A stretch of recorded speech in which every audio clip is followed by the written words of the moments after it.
আল্লাহ তাআলা আপনাকে জিজ্ঞাসা করবেন না তুমি সেখানে সামরিক শক্তি কেন পাঠাও না, কারণ সামরিক শক্তি আপনার হাতে নাই। আল্লাহ জিজ্ঞাসা করবেন তোমার বাসায়, তোমার টয়লেটে, তোমার বেডরুমে, তোমার প্রত্যেকটা জায়গা তাদের পণ্যগুলো শোভা পেয়েছে, এই পণ্য বেচা টাকা দিয়ে তারা বোমা হামলা করে মানুষ মেরেছে। তুমি জেনে হোক আর না জেনে হোক, তুমি বুঝে হোক আর না বুঝে হোক, তুমি কিন্তু সেই বোমা হামলার সাথে জড়িত। প্রতিদিন তুমি চাঁদা দিচ্ছ ফিলিস্তিনের মানুষকে হত্যা করবার জন্য। আপনি দেখছেন, আপনি পেপসি বা কোকা কোলা বা সফট ড্রিঙ্কস এদের যেগুলো আছে সেগুলো আপনি ডক ডক করে গিলছেন।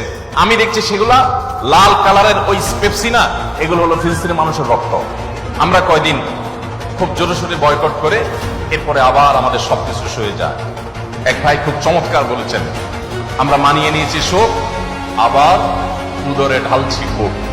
আমরা মুসলমানরা যদি শুধুমাত্র তাদের পণ্যগুলো বয়কটটা যদি যথাযথভাবে করতে পারি, তাহলে তারা অন্তত 50% এমনিতেই সাইড হয়ে যাবে। আমাদের ফিলিস্তিনের মুসলিম ভাই বোনরা মানব ইতিহাসের